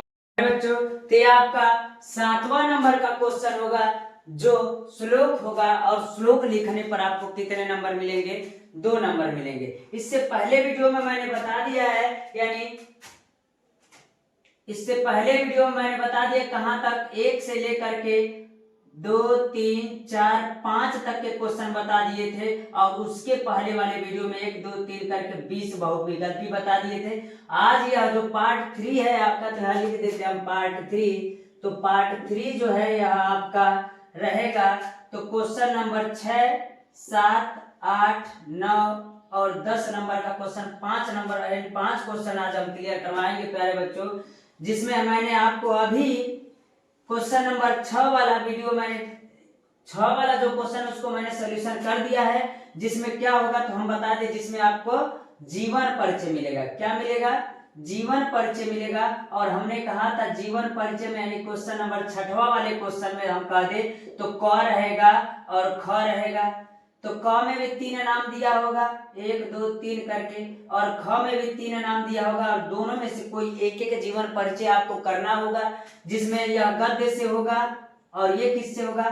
पद्य से होगा। तो इस प्रकार दोनों जो रहेगा तो इसमें जीवन परिचय लिखेंगे तो आपको कितने नंबर मिलेंगे? तो आपको 5-5 नंबर मिलेंगे जो अभी हमने दिया है। इससे पहले यह जो 7वां नंबर का क्वेश्चन है, 7वां नंबर का क्वेश्चन आपका श्लोक रहेगा और जिसको करने से आपको कितने नंबर मिलेंगे? 2 नंबर मिलेंगे। तो ज्यादा नहीं देते प्यारे बच्चों, 2 तैयार करके जाइएगा। इसमें से एक सबको याद होगा। मान लिया अगर एक संस्कृत वाले में पूछ भी दिया तो एक तो रहेगा ना। तो अगर हम कहें इस श्लोक को कि अगर श्लोक लिखना है तो क्या लिखें, तो पहला अगर कह दे अपदो दूरगामी च साक्षरो न च पंडित। अरे याद होगा कि यह प्रबुद्धो ग्रामीण से लिया गया है। अमुक स्फुट वक्ता च जो जानत सो पंडित, ये तो पहला हो जाएगा, इसको याद कर सकते हैं। तो सबसे आसान आपका है ये दूसरे वाले को आसानी से याद कर सकते हैं। सर्वे भवन्तु सुखिनः, सर्वे सन्तु निरामया, सर्वे भद्राणि पश्यन्तु मा कश्चित् दुःख भाग् भवेत्। इस प्रकार हम कह सकते हैं दोनों, चाहे इसको लिखेंगे और चाहे इसको लिखेंगे तो आपको कितने नंबर मिलेंगे? 2 नंबर मिलेंगे। इसके बाद जो आपका क्वेश्चन है वो 8वां नंबर का जो क्वेश्चन है उस पर चलते हुए आपका क्या है, तो हम कहेंगे पत्र लेखन है। तो चलते देखते प्यारे बच्चों। तो आपका जो पत्र लेखन रहेगा, वह पत्र लेखन जो रहेगा तो किस प्रकार का रहेगा? ये 2 प्रकार से आता है। तो मैं आपको बता देना चाहता हूं कि अगर यह कह रहा है कि अपने मोहल्ले की नालियों की समुचित सफाई के लिए नगर निगम के स्वास्थ्य अधिकारी को एक पत्र लिखिए, तो मैं आपको बता देना चाहता हूं, हो सकता है कि अपने मित्र को अपने घर शादी में आमंत्रित करने के लिए, या उसको बधाई देने के लिए, या अपने कहे प्रधानाचार्य स्कूल के यानी विद्यालय के प्रधानाचार्य से छुट्टी मांगने के लिए जब कहेगा कि पत्र लिखिए, तो उस स्थिति में आप यह लिखेंगे। लेकिन एक बात का ख्याल रखिएगा, मैं आपको बता देना चाहता हूं प्यारे बच्चों, जब कभी उसमें आ जाता है, किसी नौकरी की बात आ जाती है, तो जब नौकरी या किसी कंपनी में कार्य करने के लिए बात आ जाती है, तब हम इस प्रकार नहीं लिखेंगे। अगर नौकरी या किसी पद के हिंदी प्रवक्ता के लिए या किसी कंपनी में जाएंगे, तो उस वक्त इसमें नहीं आपको इस प्रकार से लिखना पड़ेगा, यानी उस समय अपने बायोडाटा भी देना पड़ेगा, डिटेल भी देना पड़ेगा, क्या क्या पढ़े, कितना पढ़े, कितना परसेंटेज, वो सब चीज मैं बताऊंगा। लेकिन अभी नॉर्मल जो रहेगा उसको मैं बता देना चाहता हूँ कि कह रहा है, ये इंपॉर्टेंट टॉपिक है, मोहल्ले की नालियों की सफाई या किसी प्रकार की गंदगी या किसी प्रकार की सफाई या स्वास्थ्य विभाग को अगर कर्मचारी को अगर पत्र लिखना है, तो उसमें इस प्रकार हम क्या कर सकते हैं, लिख सकते हैं प्यारे बच्चों। तो इस बात का ध्यान रखिएगा। और मैं अभी आपको एक और बताऊंगा जिसमें आपको मैं पूरा विवरण लिखवा के दूंगा जो नौकरी के लिए होगा। तो चलते इसको जरा देखते हैं। तो कह रहा अपने मोहल्ले की नालियों की समुचित सफाई के नगर निगम के स्वास्थ्य अधिकारी को एक पत्र लिखिए। तो मैं आपको बता देना चाहता हूं कि जब इसको लिखा जाता है तो एक बात का ख्याल रखिएगा प्यारे बच्चों, हम कह दे रहे हैं, मान लीजिए ये क्वेश्चन ऊपर वाला और एक कोष्टक में तरीके से हम बना दे रहे हैं, आपको नहीं करना है, याद रखिएगा, पेपर में आपको नहीं करना है, बस हम आपको समझाना है, ठीक। मान लीजिए अगर यह आपका है, तो उस स्थिति में हम समझाने के लिए आपको बता रहे हैं। तो इस बात का ख्याल रखिएगा कि आप इसको मत बनाइएगा, लेकिन ऐसा काफी रहेगा तो आप उस स्थिति में पता है क्या लिखेगा, तो जिसको पत्र लिखा सेवा में कहेंगे स्वास्थ्य अधिकारी प्रयागराज नगर निगम प्रयागराज, यानी किसको लिख रहे हैं, प्रयागराज में हम नगर निगम को क्या कर रहे हैं, पत्र लिख रहे हैं। उसके बाद सेवा में लिखने के बाद जो हाईलाइटेड चीजें लिखे उसको केयर करके ध्यान से सुनिएगा। अगर हम कहें स्वास्थ्य अधिकारी, तो यहाँ कामा लगाइएगा और जस्ट इसके बाद में स्वास्थ्य अधिकारी प्रयागराज नगर निगम प्रयागराज लिखिएगा। फिर इसी के बराबर में महोदय लिखिएगा, इससे पहले आप विषय लिख दीजिएगा। तो विषय किस विषय में लिख रहे हैं, तो कहेंगे क्षेत्र में सफाई की समुचित व्यवस्था हेतु पत्र। तो हम कहेंगे क्षेत्र में सफाई की समुचित व्यवस्था के लिए, सफाई का व्यवस्था क्या है, इसलिए मैं पत्र क्या कर रहा हूँ, लिख रहा हूँ। अगर हम कहें इसमें कि महोदय मैं राहुल कुमार, और एक बात याद रखिए, फिर महोदय इसके बराबर में आहे जो अच्छा रहेगा, इसके बराबर में पहला यहां से स्टार्ट कीजिएगा।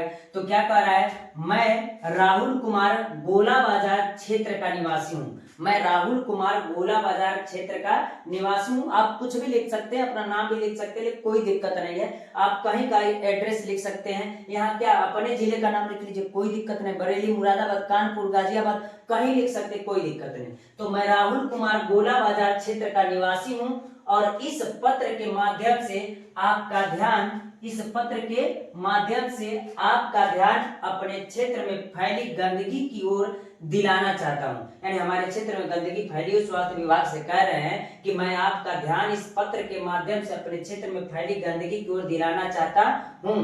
इस क्षेत्र में जगह जगह गंदगी के ढेर पड़े हैं, इस क्षेत्र में जगह जगह गंदगी के ढेर पड़े हैं, और दिन पर दिन यह बढ़ते जा रहे हैं, दिन पर दिन यह बढ़ते जा रहे हैं, क्योंकि कई दिनों से न तो नगर निगम का कोई भी सफाई कर्मचारी काम पर आया है, यानी कई दिनों से न ही नगर निगम का सफाई कर्मचारी काम पर आया है, और न ही कूड़ा उठाने वाला ट्रक आया है, यानी सफाई कर्मी भी नहीं आया, कूड़ा उठाने वाला ट्रक भी नहीं आया, जिसके कारण नालियों का गंदा पानी गलियों की सड़कों पर भर गया है, जिसके कारण नालियों का गंदा पानी सड़कों पर का हो गया है, भर गया। मैं बता दूं, अपने गांव का हाल देख करके आप वर्णन खुद कर सकते हैं कि किस प्रकार अगर स्वास्थ्य विभाग को हम लिखेंगे तो कैसे लिखेंगे। तो कह रहा है जिसके कारण नालियों का गंदा पानी गलियों की सड़कों पर भर गया है, गंदगी के ढेरों और सड़ते पानी पर मक्खी मच्छरों ने डेरा जमा रखा है। यानी क्या कह रहा है, गंदगी के ढेरों और सड़ते पानी पर मक्खी मच्छरों ने डेरा जमा रखा है, जिससे अनेक बीमारी फैलने का खतरा बढ़ गया है, अनेक बीमारी बढ़ने का खतरा बढ़ गया। अतः आपसे अनुरोध है कि एक बार स्वयं इस क्षेत्र की सफाई व्यवस्था का निरीक्षण कर यानी स्वयं इस यानी स्वास्थ्य अधिकारी को स्वयं इस क्षेत्र की सफाई की व्यवस्था का निरीक्षण कर शीघ्र ही सफाई की समुचित व्यवस्था कराने का कष्ट करे। इस क्षेत्र के निवासी आपके आभारी होंगे। धन्यवाद सहित भावदी राहुल कुमार ही तो लिख रहा है ना। तो इस प्रकार प्यारे बच्चों हम कह सकते हैं कि आपका एक पत्र लेखन तो इस प्रकार होगा, जो किसी भी हम बता दे रहे आपको, मैं सब तो बताऊंगा नहीं लेकिन आपको समझा देना चाहता हूं। अगर आप प्रधानाचार्य को लिख रहे हैं तो उस वक्त ऐसा लिखिएगा। अगर अपने मित्र दोस्त यार को किसी को अपने घर शादी में आमंत्रित कर रहे हैं इसलिए लिखिएगा। अच्छा नंबर आने से उनको बधाई देने के लिए लिख रहे हैं तो लिखिएगा ऐसा। लेकिन जैसे नौकरी या किसी विद्यालय में प्रवक्ता के रूप में या कंपनी फैक्ट्री में नौकरी करने जाते तो आपको अपना डिग्री वगैरह सब लिखना पड़ेगा प्यारे बच्चों। तो आइए प्यारे बच्चों हम उसको देखते हैं। ये वाला तैयार हो गया, अगला देखते हैं। तो प्यारे बच्चों हमने कहा था कि जो दूसरा इसका लिखना होगा पत्र लेखन, तो उसमें आपको जब शैक्षिक योग्यता की बात करेगा तो सहायक पद के लिए यानी किसी कंपनी फैक्ट्री कह सकते हैं या किसी भी अध्यापक पद के लिए विद्यालय में अगर जाते हैं तो आपको इस प्रकार लिखना पड़ेगा। तो आइए हम चलते हैं और देखते हैं। मान लीजिए सहायक अध्यापक के पद हेतु आवेदन पर निर्धारित प्रपत्र शैली लिखिए, यानी क्या क्या देना होता अगर कभी विद्यालय में पढ़ाने के लिए गए उसे लिए। तो हम कह सकते हैं कि सबसे पहले लिखेंगे सेवा में, तो किसको लिखेंगे?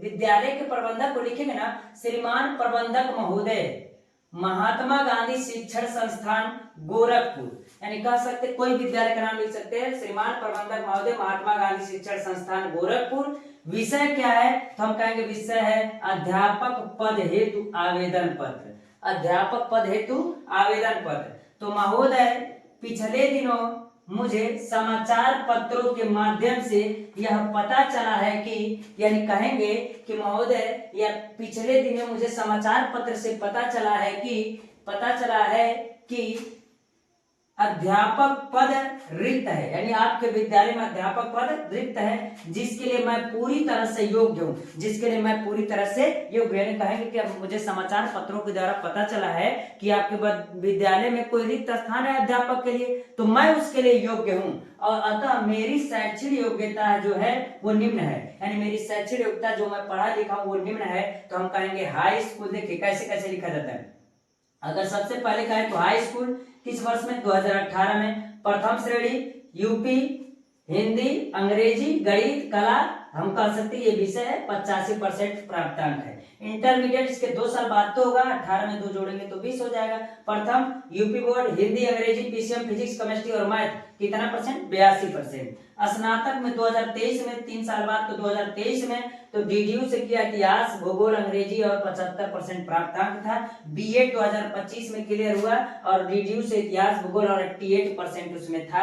और टीचर ट्रेनिंग हमने कितने वर्ष किया? 2 वर्ष किया, और 2 वर्ष किया तो किस बोर्ड से? तो यूपी बोर्ड से। और कौन सा विषय? इतिहास, भूगोल के लेकर के। इतनी अपनी शैक्षिक योग्यता देंगे। तो उसके बाद लास्ट में लिखेंगे आशा है कि आप मुझे सेवा का अवसर प्रदान करने का कष्ट करेंगे। दिनांक 21/2/2025 और अवधि में कार्तिक कुमार, कोई भी नाम लिख सकते, कोई दिक्कत नहीं होगा। तो इतना प्यारे बच्चों आपका किससे था? तो हम कहेंगे जो पत्र लेखन देगा वह आपका 10वीं में और 12वीं में दोनों में रहता है, इसलिए प्यारे बच्चों यह क्वेश्चन दोनों के लिए इंपॉर्टेंट होने वाला है, इसलिए इस क्वेश्चन को पढ़ लीजिएगा। अगला क्वेश्चन देखते हैं जो निम्न होगा। बलवंत जो आपका 9 नंबर का क्वेश्चन रहेगा उसमें क्या रहेगा तो मैं बता दूं आपको, संस्कृत प्रश्न उत्तर रहेगा जिसमें 5 क्वेश्चन दिए होंगे, कोई 2 क्वेश्चन आपको करना होगा। तो आइए महत्वपूर्ण क्वेश्चन हम देखते हैं। तो मैंने आपको आज 6, 7, 8, 9 और 10 नंबर का क्वेश्चन बताऊंगा। तो उसमें से 9 नंबर वाला क्वेश्चन है तो इंपॉर्टेंट क्वेश्चन है कि भारतीय संस्कृत मूलक किम अस्ति? तो विश्वस्त अस्त्रष्टा ईश्वर एक एव अस्ति। वाराणसी नगरी कस्या नदी कुले अस्ति? वाराणसी नगरी किस नदी के किनारे स्थित है? तो गंगा यानी गंगा नदी के किनारे स्थित है। वाराणसी कस्या भाषायां केंद्र स्थली? तो वाराणसी संस्कृत भाषायां केंद्र स्थलम अस्ति। तो कहेंगे वाराणसी नगरी कैसा संगम स्थली? तो वाराणसी नगरी विविध धर्माणम संगम स्थली। अगला कार्य कुत्र मरणम मंगलम भवति? वाराणसी मरणम मंगलम भवति। अगला कार्य वीर केन पूज्यते? तो वीर वीरेण पूज्यते। अगला कार्य हलचंद्र क आसीत? हलचंद्र यवन राजा आसीत। तो हम कहेंगे अलचेंद्र यवन राजा आसीत। पुरराज क आसीत, पुरराज एक भारत वीर आसीत अस्ति। गीताय क संदेश, गीताय संदेश अस्ति हतो वा प्राप्यसि स्वर्ग जित्वा भोजस्य महिम। तो ये है आपका अगला क्वेश्चन जो कह रहा है चंद्रशेखर स्वनाम किम अकथयत। तो चंद्रशेखर स्वनाम आजाद इति अवदत। क्या नाम बताए थे वो अपना? आजाद बताए थे। चलते अगला क्वेश्चन कह रहा है चंद्रशेखर क आसीत। चंद्रशेखर एक प्रसिद्ध क्रांतिकारी युवक आसीत। दुर्मुख क आसीत। दुर्मुख चंडाला आसीत। अगला कह रहा है कि किस्विद गुरुतरा भूमे। तो माता गुरुतरा भूमे। अगला कह रहा है मैत्री केन वर्धते। तो मैत्री सुवचनेन वर्धते। अगला कह रहा है श्री केन वर्धते। तो श्री उद्यमेन वर्धते। अगला जो कह रहा है तीसरा केन वर्धते। तीसरा असंतोषेन वर्धते। अगला कह रहा है ग्रामीणान क उपाहसत। तो ग्रामीणान एक नागरिक उपाहसत। इस प्रकार आपका ये क्वेश्चन रहेगा। इसमें का और क्वेश्चन महत्वपूर्ण है जो इस प्रकार होगा। तो प्यारे बच्चों इसका अगला क्वेश्चन कर रहे हैं ग्रामीण ग्रामीणस्य प्रहेलिकाय किम उत्तरम आसीत। यानी ग्रामीण जो पहले पूछा था उसका उत्तर क्या था? तो उसका उत्तर क्या था? पत्रम था। अगला का पदेन बिना किम दूर यदि, बिना पैरों के कौन दूर तक जाता है? तो कहेंगे पत्र जाता है। ज्ञान कुत्र संभवत, ज्ञान सर्वत्र संभवत, ज्ञान सब जगह संभव है। सवर्णस मुख्य दुख किम अस्ति। सोने को क्या मुख्य दुख है? यत जना मां गुज्जया तोलयन्ति। मुझे गुज्जे से यानी छोटे से क्या किया जाता है? गुज्जान से तोला जाता है, यही मेरा मुख्य दुख है। इस प्रकार प्यारे बच्चों आपका ये 9 नंबर का क्वेश्चन क्या होता है? समाप्त होता है। अगला जो आपका 10 नंबर का क्वेश्चन है प्यारे बच्चों, तो 10 नंबर का जो क्वेश्चन होगा वो निबंध होगा और निबंध को आपको अच्छे से हम बताएंगे और इसको पढ़ लीजिएगा, इसमें कोई आपको समस्या नहीं होगा। अब चलते हैं प्यारे बच्चों, हम क्या करते हैं निबंध को देखते हैं। प्यारे बच्चों तो जो आपका निबंध लिखना होगा वो किस प्रकार होगा? एक निबंध मैं लिख के बता रहा हूँ और उसी प्रकार आप सबका कीजिएगा, लिखिएगा, चाहे जिसके बारे में पूछेगा। तो हम लिखवा रहे हैं पर्यावरण प्रदूषण प्रदूषण की समस्या या समाधान भी कह सकता है। प्रदूषण से संबंधित आपको क्वेश्चन पूछेगा तो इसी को क्या कीजिएगा, लिखिएगा। तो पहला कह रहा है कि सबसे पहले प्रस्तावना हम लिखते हैं। जितना हेडिंग बनाकर लिखेंगे उतना ही आपका निबंध सही होगा। तो कह रहा है कि प्रस्तावना में विकास और व्यवस्थित जीवन क्रम के लिए जीवधारियों को संतुलित वातावरण की आवश्यकता होती है। तो सही बात है कि विकास और व्यवस्थित जीवन क्रम के लिए जीवधारियों को संतुलित वातावरण की आवश्यकता होती है। संतुलित वातावरण में प्रत्येक घटक एक निश्चित मात्रा में उपस्थित रहता है। असंतुलित वातावरण में प्रत्येक घटक एक निश्चित मात्रा में उपस्थित रहता है। कभी कभी वातावरण में बहुत से हानिकारक घटक प्रवेश हो जाते हैं और परिणाम स्वरूप वातावरण दूषित हो जाता है। तो इसे ही क्या कहते हैं? प्रदूषण कहते हैं। बहुत समय कभी कभी ऐसा होता है कि वातावरण में बहुत सी हानिकारक चीजें क्या हो जाती है? उपस्थित हो जाती है, जिससे वातावरण दूषित हो जाता है। तो उसी को हम क्या कहते हैं? प्रदूषण कहते हैं। तो अगला जो हमारा कार्य है प्रदूषण के प्रकार। तो प्रदूषण के प्रकार हम कहेंगे तो विकसित और विकासशील देशों में विभिन्न प्रकार के प्रदूषण विद्यमान है जो निम्न प्रकार है। तो पहला कार्य है वायु प्रदूषण। तो वायु प्रदूषण अगर हम ऐसे बता सकते हैं तो आपको कह सकते हैं कि वायुमंडल में विद्यमान विभिन्न प्रकार की गैसें एवं विशेष अनुपात में अपनी क्रियाओं द्वारा वायुमंडल में ऑक्सीजन और कार्बन डाइऑक्साइड का संतुलन बनाए रखते हैं। तो कह रहे वायुमंडल में स्थित अनेक प्रकार की गैसें एक विशेष अनुपात में मिली रहती हैं और वातावरण का संतुलन क्या करती है? बनाए रखती है। ऑक्सीजन से लेकर के कार्बन डाइऑक्साइड लेकर के अनेक अन्य गैसें जो वातावरण को क्या करती है? संतुलन बनाए रहती हैं। और मनुष्य अपनी अज्ञानता के कारण इस संतुलन को बिगाड़ता है। और जो मनुष्य होता है अपनी अज्ञानता के कारण इस संतुलन को क्या करता है? बिगाड़ता है। और अपनी आवश्यकता अनुसार पेड़ों की कटाई करना, चिमनियों से निकलने वाले धुएं को कारण वातावरण दूषित होती है। तो हम कह सकते हैं कि वायु प्रदूषण। तो हम कह सकते हैं कि जब हम ऐसे भी कह सकते हैं जब अपने हम घर के कूड़ा करकट को निकाल करके झाड़ करके और उसको नदियों में बहा देते हैं। तो नदियों में जब बहा देते हैं, तालाबों को में फेंक देते हैं, उससे जल प्रदूषित होता है। और कह सकते हैं चिमनियों से, कारखानों, कंपनी, फैक्ट्री से जो चिमनी निकल आता है उससे निकलने वाला जो धुआं होता है वो वायुमंडल को क्या करता है? प्रदूषित करता है। तो हम कह सकते हैं इसे क्या कहते हैं? वायु प्रदूषण कहते हैं। और लोग क्या कर रहे हैं? पेड़ों की कटाई कर रहे हैं, अंधाधुंध पेड़ों की कटाई कर रहे हैं, इसलिए प्रदूषण फैलता जा रहा है, जिससे वायु प्रदूषण बढ़ता है और जो स्वास्थ्य के लिए बहुत क्या है? हानिकारक है। तो जाहिर सी बात अगला कर रहा है जल प्रदूषण। तो वायु प्रदूषण था ना, तो हम इसमें ये नहीं कि वायु प्रदूषण नहीं करें घर का कूड़ा करके ले जाकर नदी में, ये तो जल प्रदूषण में होगा ना। वायु प्रदूषण में कोई भी पदार्थ उसे खुले वातावरण में गंदा चीजें हमारे जीव जंतुओं को अगर खुले वातावरण में हम क्या कर देते हैं, फेंक देते, तो उससे वायु प्रदूषित होता है। अरे कूड़ा करकट फेंकने से तो जल प्रदूषित होता है ना। तो कह सभी जीवधारियों के लिए जल बहुत महत्वपूर्ण और आवश्यक है।